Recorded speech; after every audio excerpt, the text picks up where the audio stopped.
Crafting stories one click at a time. Plot drives got my back, I'm always in rhyme. Custom buttons, my secret to the flow. Editing, brainstorming, where will it go? Prose in a flash, dialogue so neat. Changing it up, every line's a treat. Drafting a chapter, scene by scene. Plot drives got me living my writing dream. Hello, ladies and gentlemen.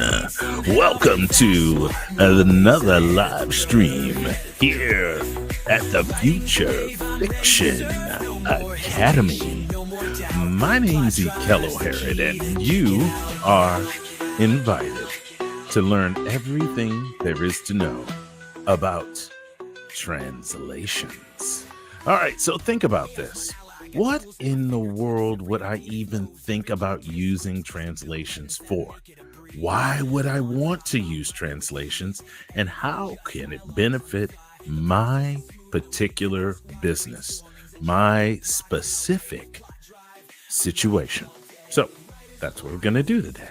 We're going to have a conversation with the author of an amazing course over at the Future Fiction Academy, which, if you want this course, it's right down below. It's a course on how AI can help you with your translations.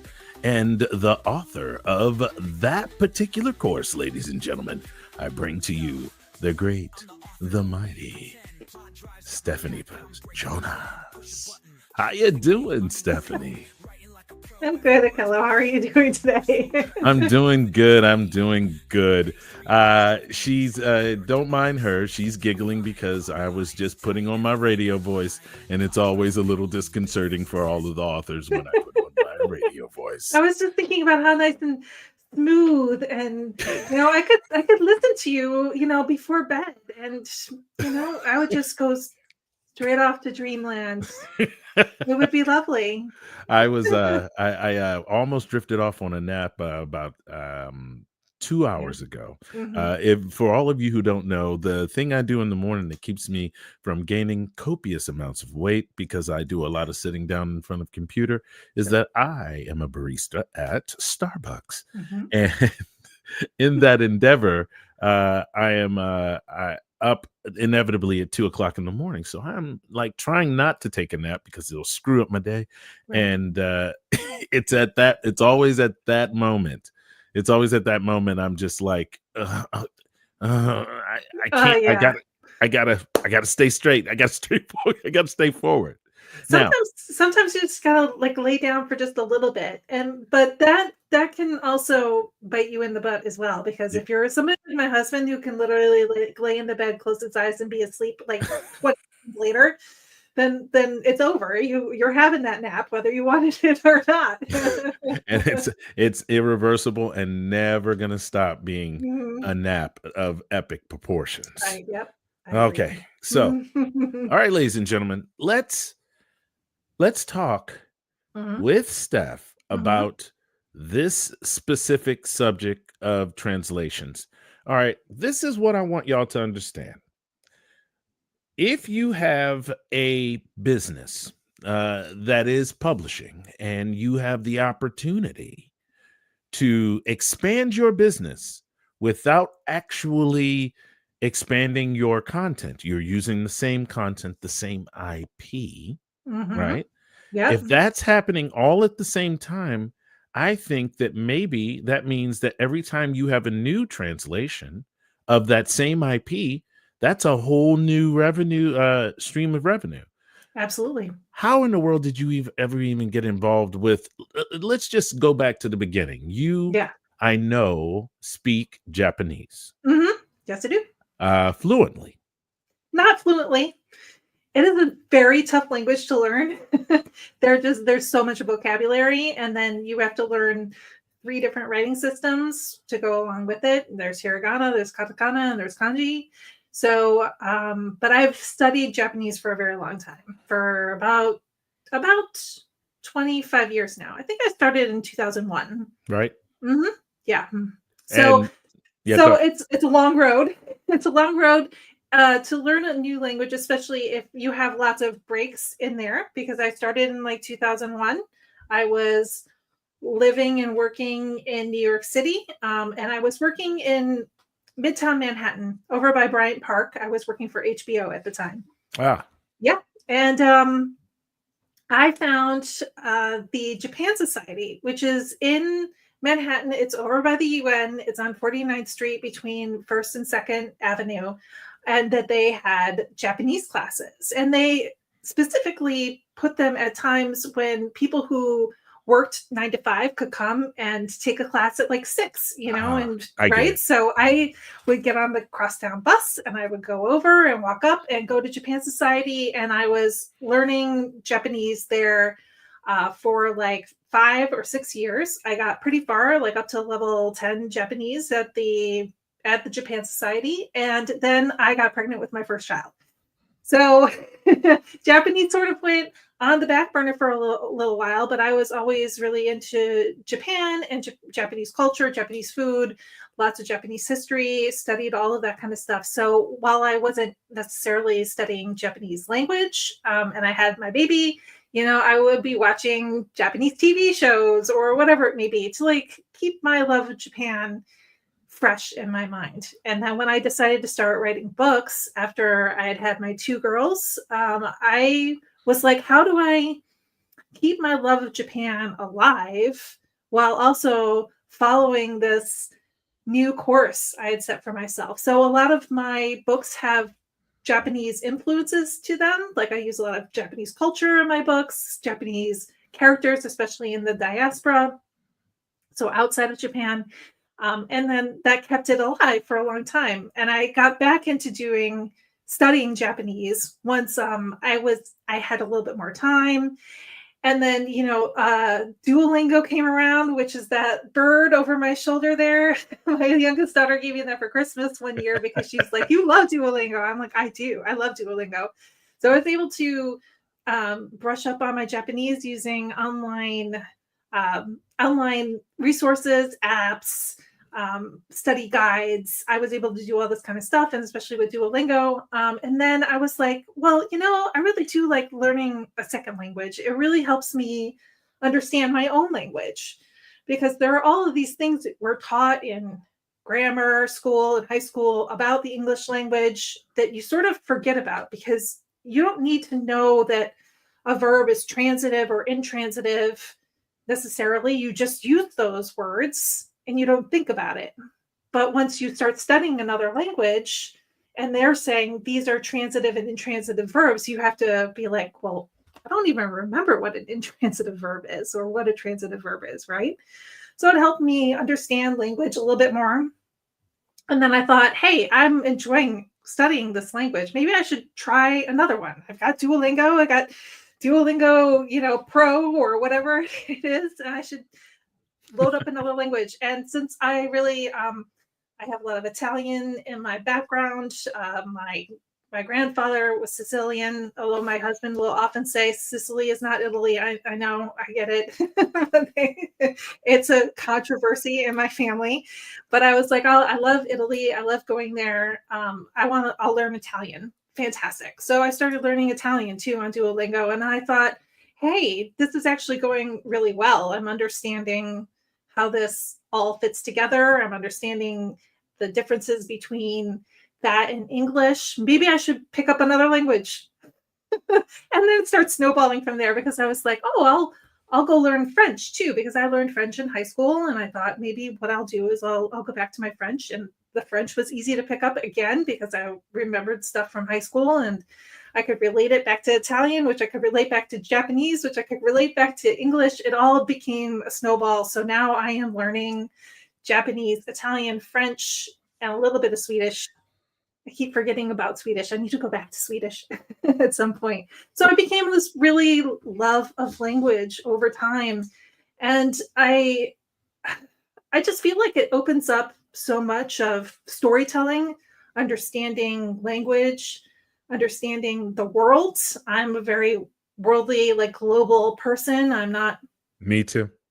I'm just like, I want to travel the world. I want to see the world. I want to talk to people in their native language, and understand the things that they love and the things that they're excited about. And language is definitely like your way of being a part of that world. And that just excites me to no end. So that means, ladies and gentlemen, that she was the perfect person to spearhead our efforts inside of the FFA to tackle this issue of translation. All right, the reason that the let's take a break here and talk Sure. about the course. The Yeah, let's course, talk about it. what's the name of the course? This is like AI translations for authors. Is that what we called it? Something like that. Something like that. You will literally be able to find it on the if Mhm, you go to the link below where it mhm. says the Future Fiction Academy, you'll be able to get it. And do you know how much this course costs? Off the top of my head, I do not. Do you know? Oh, dear goodness. I did not. I was I doing should have all of these other I should things have like, checked beforehand. It's one of those things where I'm putting together a lot of courses right now. right. We're doing a lot of cool stuff behind the scenes, and sometimes the numbers all blur together after a I little while. agree. I agree. Let's see, all our standalone Was it classes, 4.99? something like that. It might be. I Mhm. cannot believe there it is. There it Yep. is. All right. So I was right. translations with AI Right. is what it's Translations called. with AI. Okay. All right. Translations with AI, it's 4.99. And I honestly think that it's worth 4.99, if not more, at this point. Would you explain to me why in the world would you ever think that? So there are a lot of tools out there for authors to use to translate their books. There's DeepL, there's Scribe Shadow, there's a couple of other ones besides that. And of course, there's always Google Translate, which is, meh, sort of here and there. But once you get down into the cost of translating several books, maybe let's say you have like a 6-book series and you're going to want to translate that series into maybe several different languages. Maybe you're going to go with like German and French and Spanish. That's 3 languages. It's 6 books. That's like 18 books, right? So that's 18 books more than the English you already have. That gets costly after a while with some of these other tools that are doing things like you buy credits and then you have to use the credits in order to do the translation. So it can get really costly really quickly. So I really like the idea of having a course where we teach you how to go in and do the translation yourself with the prompts that we give you. You can choose the models that work best for you. You can do a little bit of investigative work on your own to figure out what ones work best. We give you some guidance on how to find out which ones work best for you. This way you can go figure it out. And then you use the prompts to translate your books, and you don't have to go with a third party on it. You can do it yourself. And I'm a big believer in do it yourself. And I'm a big believer in understanding what's going on under the hood of the car, right? You're driving and you want to make sure you know what's going on under the hood. So knowing your prompts, knowing what you're asking for and what you're going to get back is really important. And that's the kind of stuff that we give you with this course. All right. Mm-hmm. And that is actually a very good way to segue into uh, emerging markets. Okay. Mm-hmm. So what I want to know is the fundamental thing. How do I make mo money? Okay. How Right. do So, I make okay. how do I add more security to an already rich, deep IP that I may be already working on? Okay, let's talk a little bit about these emerging markets because we finally have access to the ability to reach readers in other languages now that we have AI. Now, in the past, before AI tools came along, we had the ability to make translations by going and finding a translator who would translate the books and proofread the books and then give it back to you and you would go ahead and publish it, right? Well, how That much would that cost? that is pretty expensive. That's thousands of dollars. Absolutely. Mm. And I'm sure it is absolutely worth it for some people to do that because Translation is an art form. Okay, translation is definitely an art form. When you're translating something very literally, like almost word for word, that is something an AI tool can do, right? But then there's also a translation, there's like a literary component to translation that you get when you hire a human translator.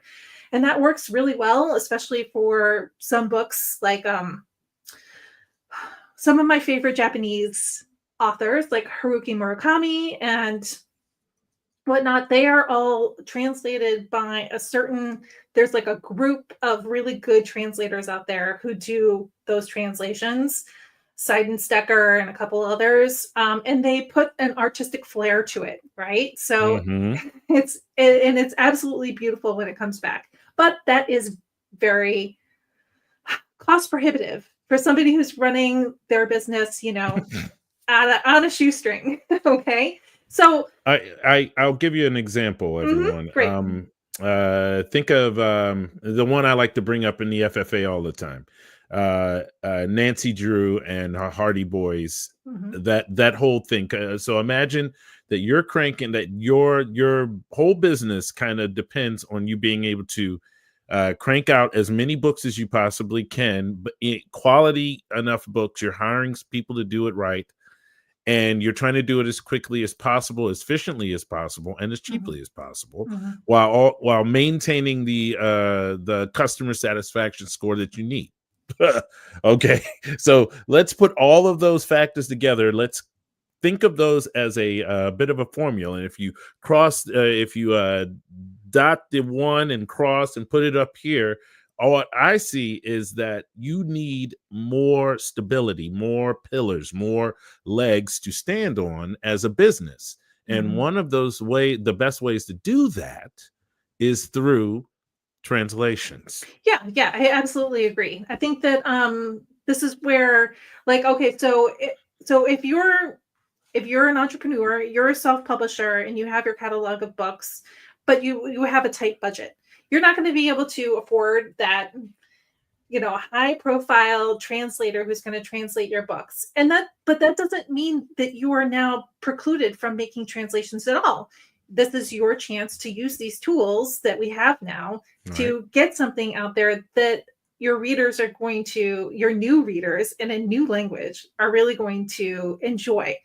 Okay, because let's face it, these tools are now out there for everybody to use. Okay, and one of the things we need to come to grips with is the fact that it's not that. Let me back up a second. Please, please do. A lot of people fear that the stores are going to be flooded with AI books. They're like, it's going to be flooded with AI books, terrible books. The tsunami of crap is going to come back, right? I don't actually think that that is going to be the issue. The issue, I think, is going to be translations from other languages into English. Okay, because now we have these tools, and let's say you are an Italian and you've written a book in Italian that did really well in your home country and amongst Italian speakers. So it's a tried and true story that has proven itself. Now you can go ahead and translate that book into English and hit the US market, which is one of the biggest markets for fiction, for books at, in the world, right? Right, right, So now that book that had done really well is coming over to the US and is now in a US market in English. right. That is going to be happening Spanish, French, German, Swahili, whatever it may be, they're all going to be translated and be coming here to the US. I don't see any reason why we should not be translating our books from English and going to their languages as well. This is a global economy. I know we like to think of our places as being a part of our country, but you have to think globally when you're an author. So global economy means that we should be hitting these other markets with our books translated into other languages, which is why we were talking about emerging markets to begin with. Mm-hmm. Yeah, and what's interesting about that is an all right, so here are the pillars, y'all. Like real easy. You want something in English, you want something in German, probably. You want something in Spanish, probably. You want something probably in Italian. And guess what the last one should probably be? And you'll probably be like, what in the world could it be? Well, I mean, to start you out, Portuguese. So say you have this constellation of things that you translate into, okay? If you have a good story and it hits in English, you try it in maybe French. Mm-hmm. Okay. That's what I'm probably gonna do, I'm gonna because hit French first as well. Yes. because I have a friend, and her name is Same. Olivia. I think we share the same friend. Yes, I have a friend. Her name is Olivia, and she is very French, Mhm. but also very, very like worldly, Very right? global. She is And very very global. global, very Mhm. global. And she, I'm gonna politely say she knows her stuff. She does. That is probably the politest way to put that. I wanted to say something way more harsh. She is for real. All right. So I'm going to ask at some point, hopefully she'll help me like just by reading and going, oh no, you've been basically screwing this up or not. Right. But that brings me to a resource question for you. Okay. So do Mhm. you how am I going to I know you're going to learn all of this stuff inside of the course and how to really break this down, but should you use the resources around you? Do you know somebody out there who has uh, English as a second language? I mean, maybe you hang around a lot of Spanish speakers or something like that. Maybe Yeah. that's your in. You know what I'm Mhm. saying? I'm just saying you want to. It'd be best when you pick up all of these techniques, get all of this learning, that you understood some of the fundamentals of how you can proceed with it. I mean, there Sure. are some techniques, really good techniques, on how Mhm. to do it without anybody helping you. Sure. Yeah. Where and Mhm. I would love to tell y'all all of those techniques, but you have to, We're not going to give away all the secrets you'll today. have to buy the cat. You have to buy the class. But But yes, you can tap friends for proofreading. There's always there are people on Fiverr and Upwork and stuff like that that can do some proofreading of your work. You can do a reverse translate. So you would translate it into French, and then you can reverse translate it back into English and see what it what it really screwed up. That all one's right, not as enough. I was gonna not as say enough, that Steph. one is not as foolproof, right? So there are a couple of different ways that you can go about making sure that your book Oh didn't yeah. screw up. But I will tell you, I know enough authors now who are doing this, who are literally just doing their straight translations, and then they're formatting and they're uploading, and they're letting the readers make the decision about whether or not it was a good translation or not. And a lot of people, you can determine how good it was based on the reviews, right? So, Man, that I is mean, a application of the gladiator it is, method that I have yes, never and it's thought about. trial by fire, absolutely. Oh my But gosh. you gotta be brave. You gotta be brave. Yeah, This yeah. is like what I was talking about just earlier today. I was interviewing somebody. They have a new product on the market, and I was thinking this is first mover advantage. First mover advantage. Take advantage of the fact that those markets are not yet saturated with Mhm. English translations, and that you're gonna probably get a lot more. You're going to get a lot more people who are forgiving of a bad translation because they enjoyed the story. So, take it as you can. If you're not, if you are risk averse, you're probably not going to do that. But if you're willing to take some risks and get it out there and try to be first in a market, then go for it. Like, just do your best and see how it goes and see what you can learn from the whole process, and then Mhm. improve upon when you move on to another language. I mean, in general, people will choose like one or two languages to Right. translate their books the first time, whether that's like French and German or French and Spanish or Spanish and Portuguese or whatever it may be. They choose one or two languages. They do the translations, they put them out there, they see how it goes. And then that gives them the ability to make some changes, do things a little bit differently for the next language that they try. It is a little bit of trial and error when it comes down to it, but I'm seeing people who are coming back and telling me that English is no longer their primary like breadwinner. They put their books in French, and now the French is through the roof, and that's how they're actually making money. So if you use AI to translate from, say, French to English, I should expect a decent or very good translation that would be acceptable to a literate English reader. You can, yes. And some models are better than others at this. Like, I got a better, and will not surprise anyone, I got a better French translation using the Mistral model than I did from ChatGPT. Okay. So, like, Mistral is an LLM that is French. If you go to their website, like, everything is in French. La plateforme, le chat. La chat. Le chat. Not the cat. La chat. Right. So it's one of those things where you will go and you will try a little bit and you will do some experimentation. That is generally the good time to have a friend in your pocket who knows French or Spanish or whatever. And you can just give them a few paragraphs and be like, hey, does this sound natural? Is it using language that's too formal, or is it skipping over idioms and metaphors that it shouldn't be?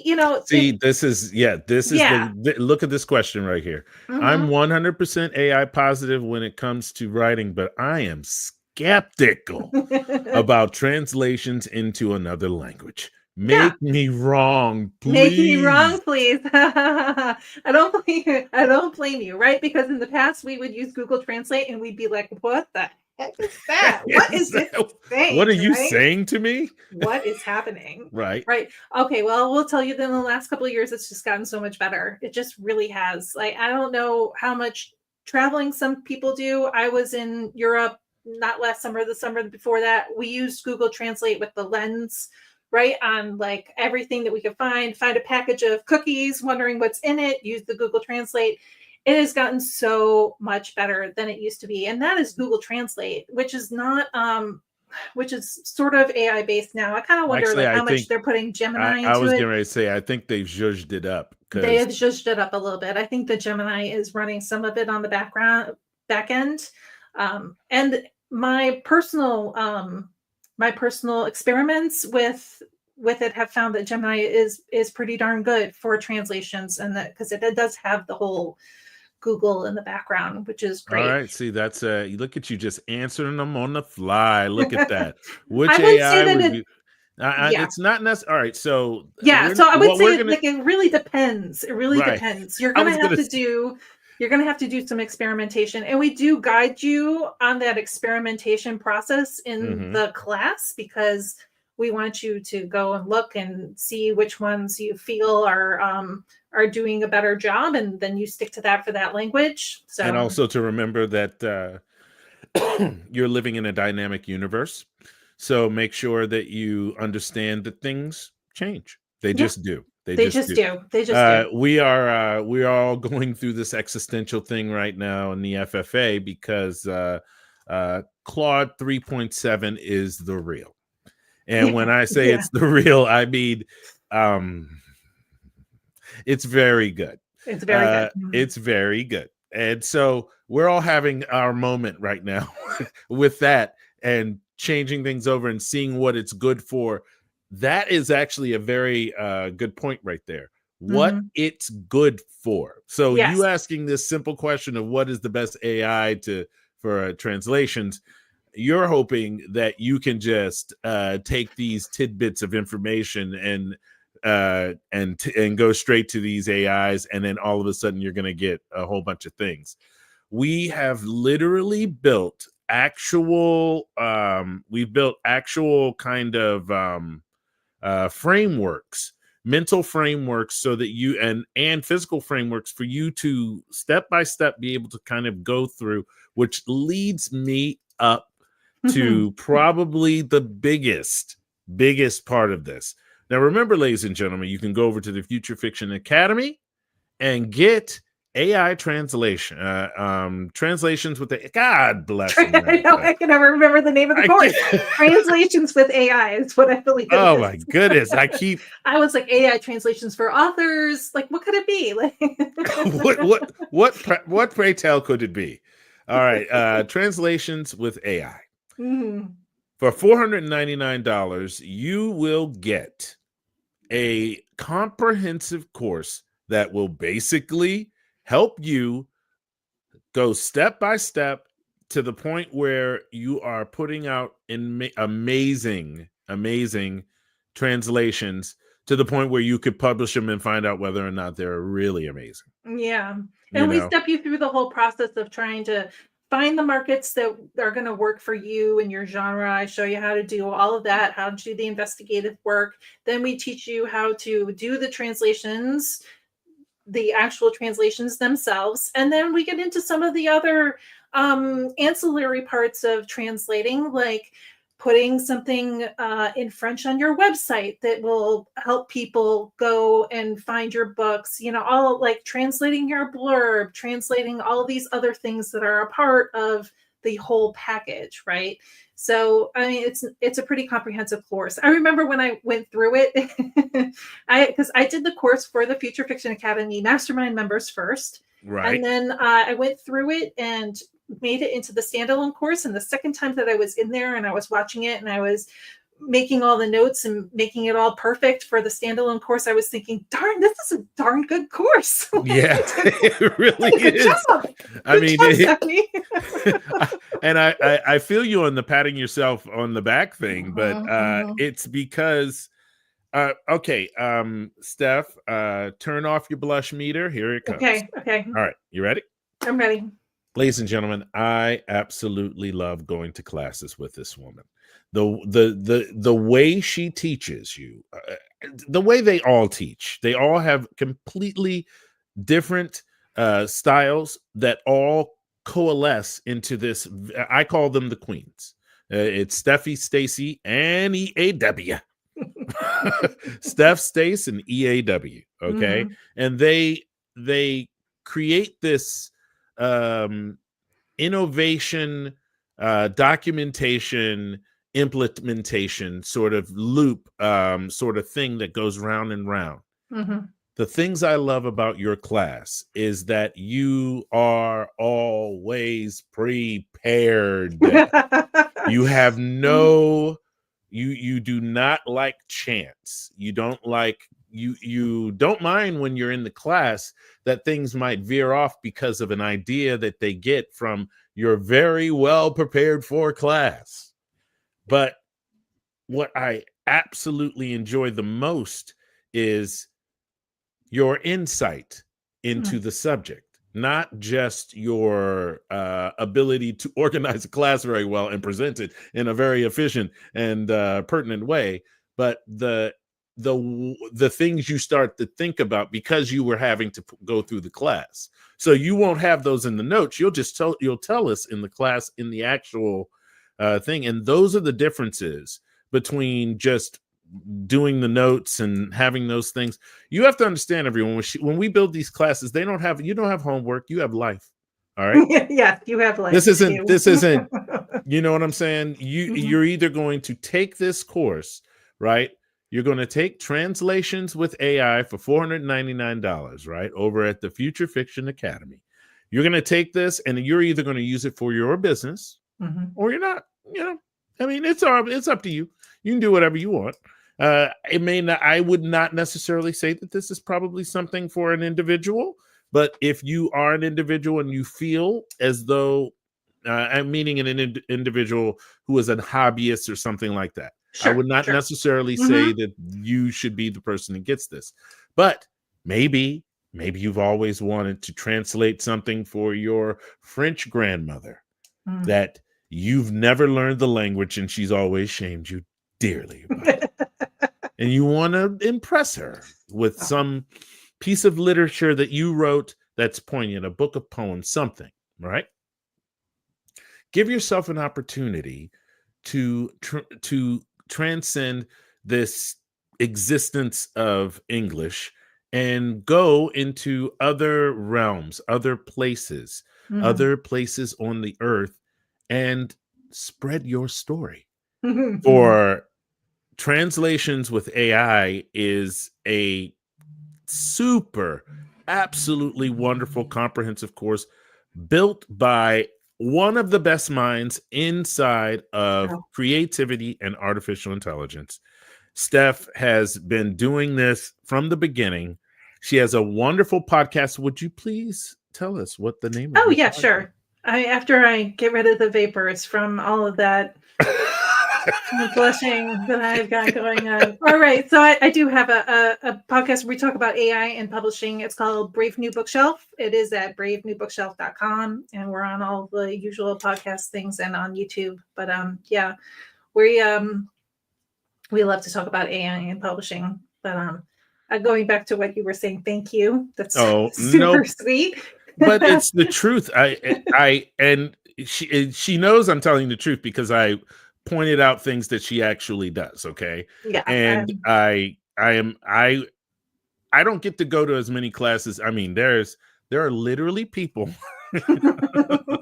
inside the FFA, everyone who goes to every single class. I'm This is in awe. And to be honest with you, I mean, like some of the classes we had today, were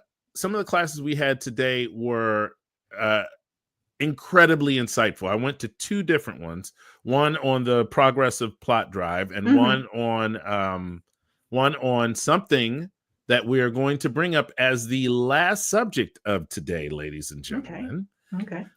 It is all right. So you want to do these things and you want to do them cheaply and efficiently, Mm-hmm. so that you can make a profit in somebody's bookstore overseas. Sure. Right? Mm-hmm. And say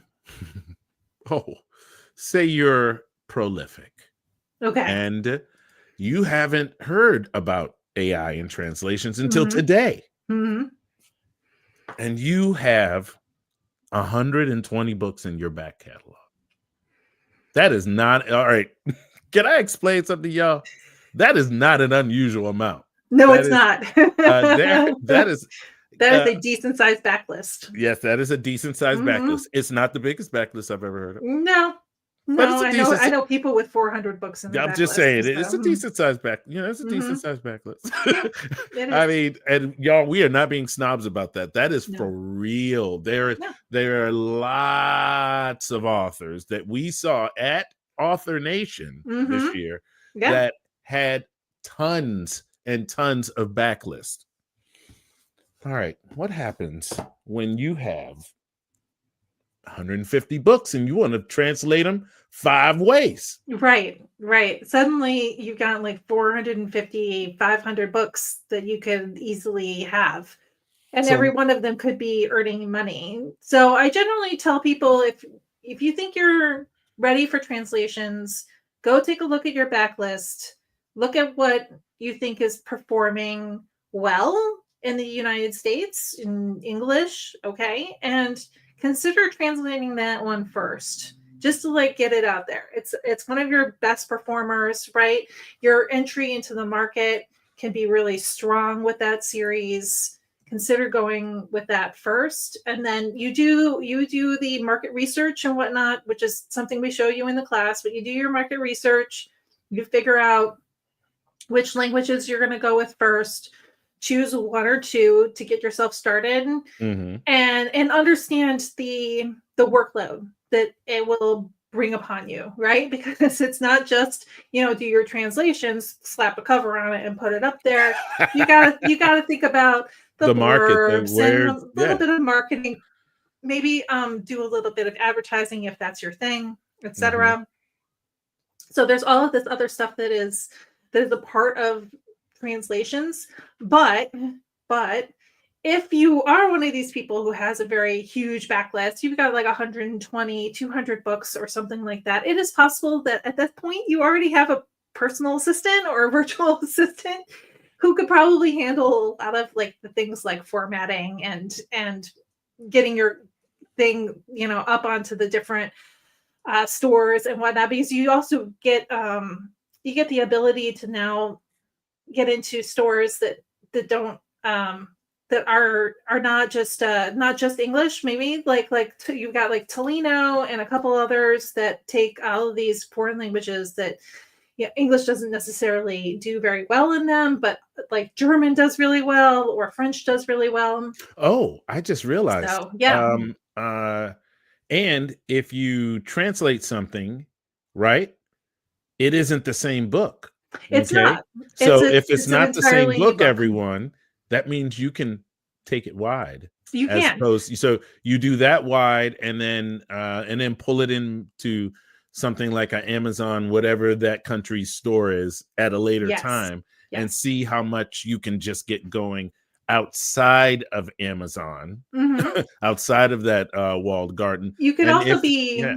you could also be wide with your books and put your translations into Kindle Unlimited if you want to, Oh, because they that's are two separate things. And yep. I know plenty of people who are doing that. They're wide. They've been wide for a very long time. They make French translations of their book and they stick it straight into the French part of Kindle Unlimited. Basically, you make your store like France instead of .com, Mhm. and you put your book in there for French, and people are earning all-star bonuses, Kindle Unlimited all-star bonuses, because the market is just it's so wide open right now. This is, yeah, if you've ever heard of the whole blue water, red water Mhm. thing, right? So this is a blue water scenario where Mm. there's not a lot of chum in the water. Yep. It's not very bloody yet.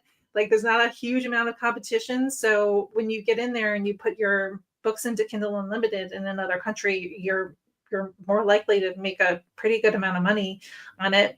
You could try like launching those books into Kindle Unlimited and then doing the 90 days and then going wide after that, putting them in like using Draft to Digital and a couple of other places to reach some of these international stores that may have not done well in English for you, but could blow it out of the park with German or French. So I mean the it's sort of like an endless, It really is. And yeah, like it just could go on and on. Like I yeah, there's a lot of opportunity. There's a lot I of was, opportunity. I was thinking, so you've got this backlist Mhm. and you've got to think about your workload.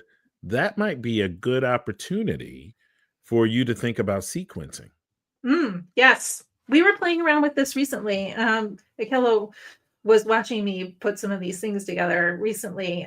Because if you get into the AI world, you probably have heard of things like Make or Zapier or N8N or any of these automation tools. You could use That the use prompts. AI agents. Right, exactly. They use AI agents. They can call out to GPT, they can call out to Claude or Mistral or any one of these other LLMs, and you could use the prompts that we give you in the class in those automations and have it just do do the translating for you. You don't need In to the be Yeah, you can chat. drop them. Yeah, you can drop them into like little nodes, Mhm. and those nodes can have the actual prompt in there so Yeah. that when it calls out to that thing, it does this little thing and then it spits it back out. Spits it And back that out. that is Mhm. the whole idea behind Make, Zapier, Yeah. N8N, right? Right. Mhm. Yeah. Is that it helps you with automation. Yeah. Inside the FFA, we have two different automated automation tools. One is called Rexy, one is called Rexy 2. Mhm. So those things really are only for people inside the FFA. So we were trying to figure out ways that anybody could do these sorts of things. And so people started messing around with N8N and Mhm. a whole bunch of stuff. And things are starting to really get interesting with the more analytically minded people kind of paving the way in the sequencing world. What can you do with sequencing and translations? Think about that, Yeah, everyone. think about that. You could be automating it and to the point where you drop your file into a Google Drive and it kicks off an automation that immediately does your translations for you with the prompts that we've given you in the class. I mean, it's just I love it. It makes me so excited because there are so many opportunities now.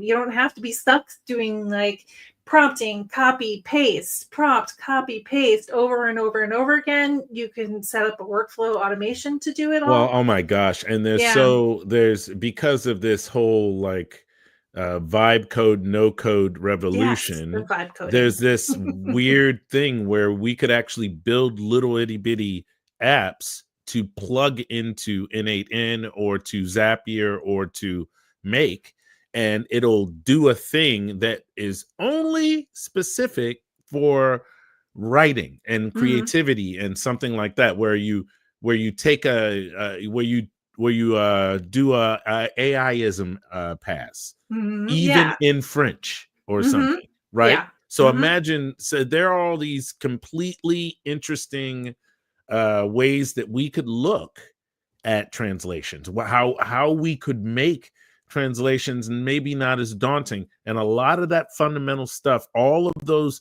building blocks are sitting right there inside of the Translations with AI course.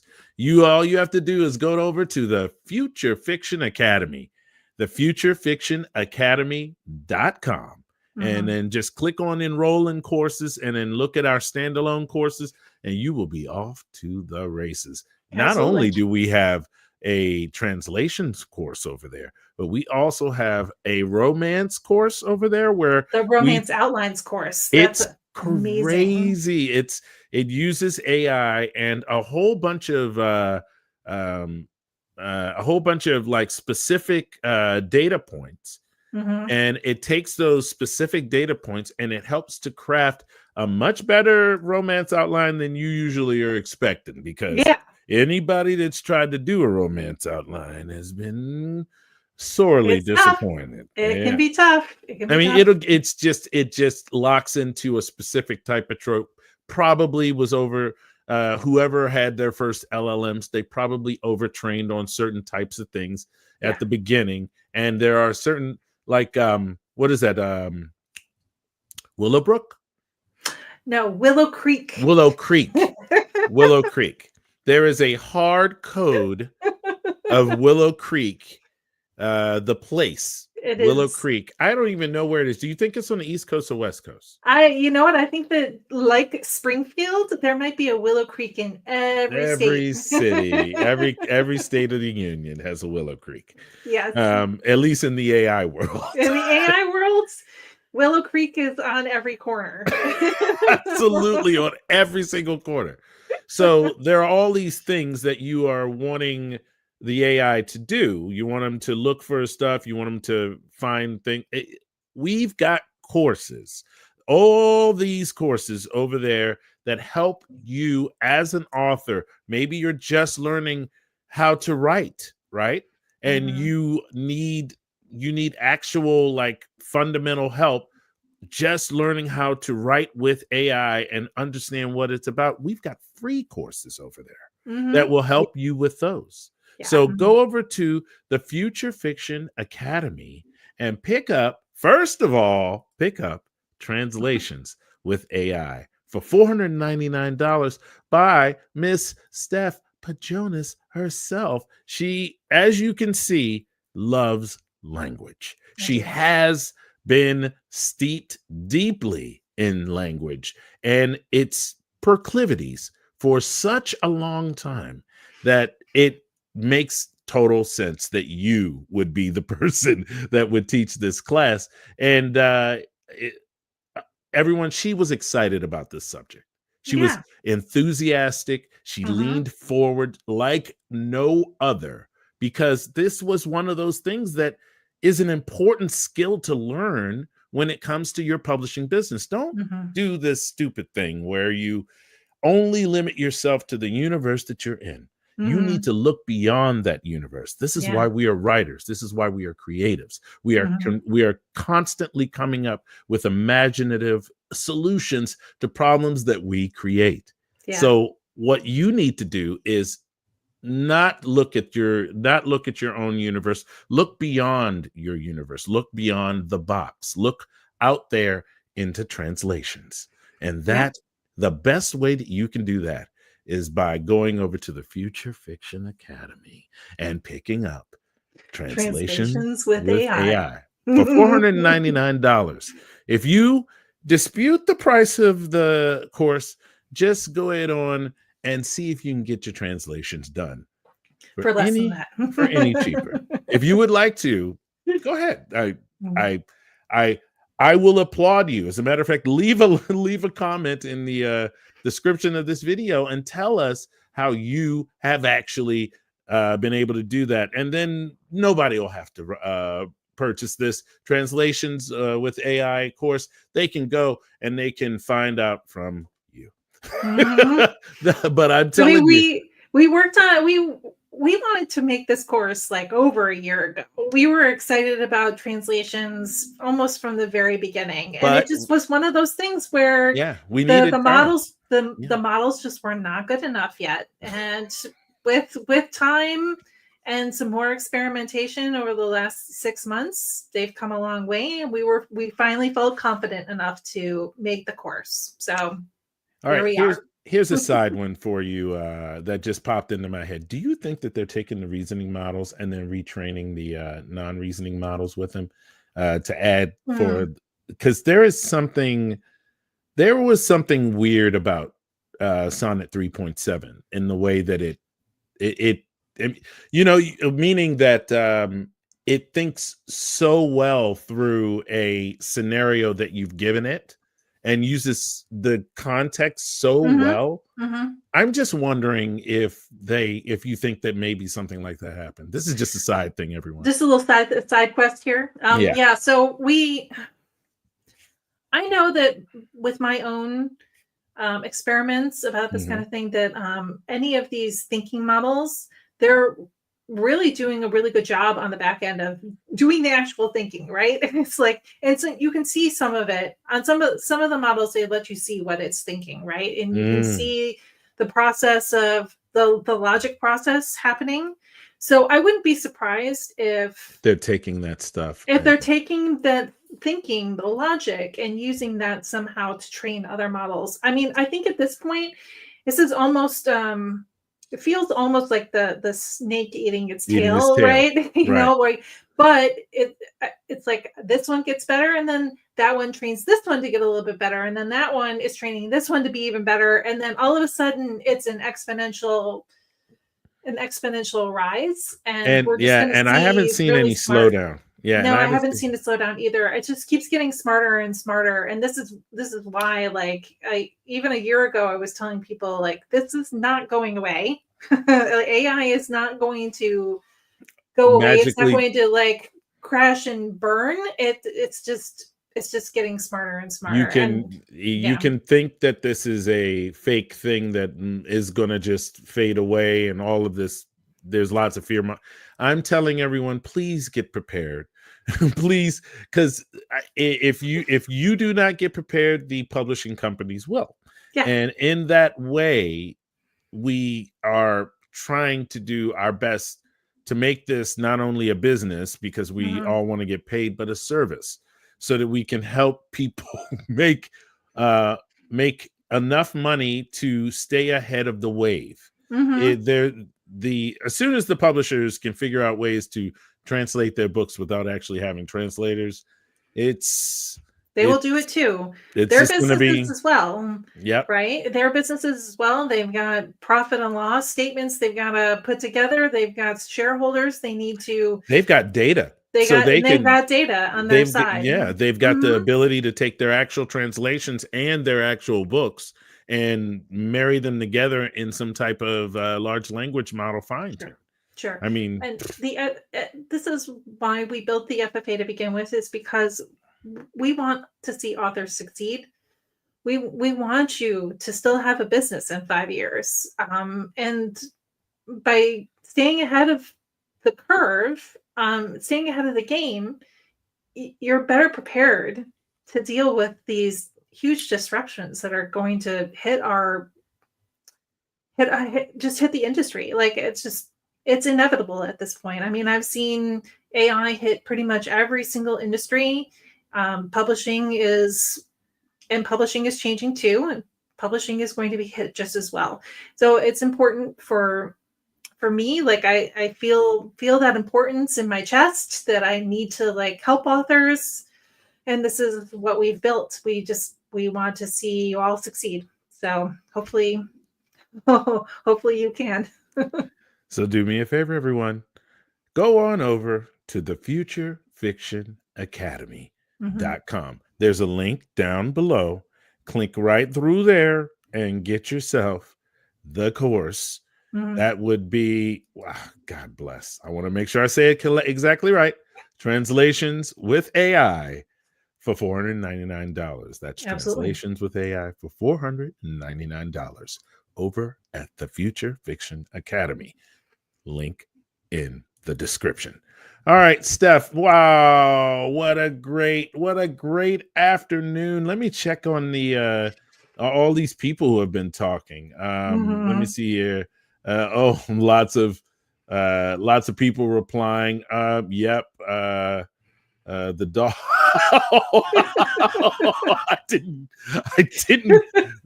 read that. I should have read that before. It's hilarious. Is what it is. I love it. It really is. 3 points. What is this? Would 3.7 be best to start with and benchmark for the rest? Yeah, sure. Claude's pretty good. Yeah. Translate. No, we're not going to translate that into French. No, we're not. Please don't. I'm fluent in and spoken French and understand how the nuances and translation of there are acceptable. Think of all of the time that you're going to save yourself by being able to be a Duolingo. Well, it is. It's your dual language. Dual language. Dual language person. You're going to be able to have that same amount of output, the expanded amount of output, while being able to understand what you're actually doing in both things. One property, two paychecks. That's all I'm saying. And let's see here. As a father-in-law used to ask me, in a proper Spanish, or is that Spanglish? It is whatever it's communicated as. Oh, thank you, March Meadow. Thank you. Thank you. Thanks, Lynn. Thanks. Oh, yes. You know what? Lynn is my compatriot. We do classes, everyone. Thursday nights. Come tomorrow night. I have a class at 8. Mine's at 4 p.m. Pacific, so 7 p.m. Eastern Standard Time tomorrow. Come to my community class. You can find a link for that actually over at the futurefictionacademy.com also. So go ahead on and click through there. Oh, yeah, see, sharing the love, spreading the love, and everybody loves some stuff. And Christina. Multilingual was the word we were grasping for and couldn't get. This is why Christina is one of my favorite staff members over at the Future Fiction Academy. Thanks for having me. I really appreciated the invitation to come on and talk about this. So. Well, I had to have you on here. I think I'm going to be torturing everybody who makes a course because the help, the actual information that we are helping to provide to people, I feel is important. It's actually something that they're going to use and use well in the future, and it will enhance their businesses. I am absolutely about the business person and being able to enhance your small business. Remember, most of the jobs in the United States are small business, right? Corporate people in corporations take up a very small amount of the overall workforce. It's the moms and pops out there who are making with their storefronts. And you, as an independent author, are a mom or pop storefront all by yourself. And if you can have as many things holding up that business as the foundation of that business as possible, have revenue coming in many ways right off the bat, that's going to benefit you in ways that you are just never, ever going to understand.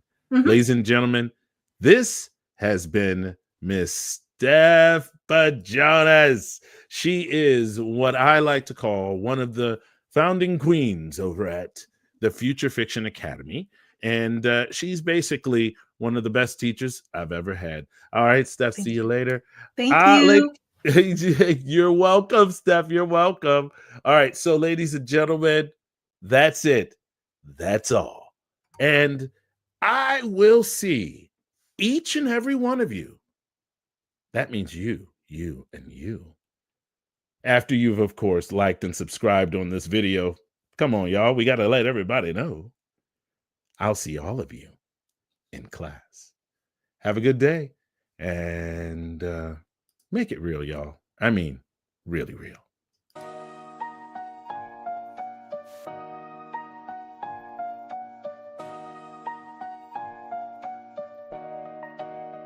Used to stare at a blank page, a mountain I couldn't climb. Writer's block, a slow, cruel cage, stealing precious time. Rap to write a prehistoric crawl, a dinosaur slow pace. Now the engine's revving, standing tall in this digital space. Plot drive, the name is on the track.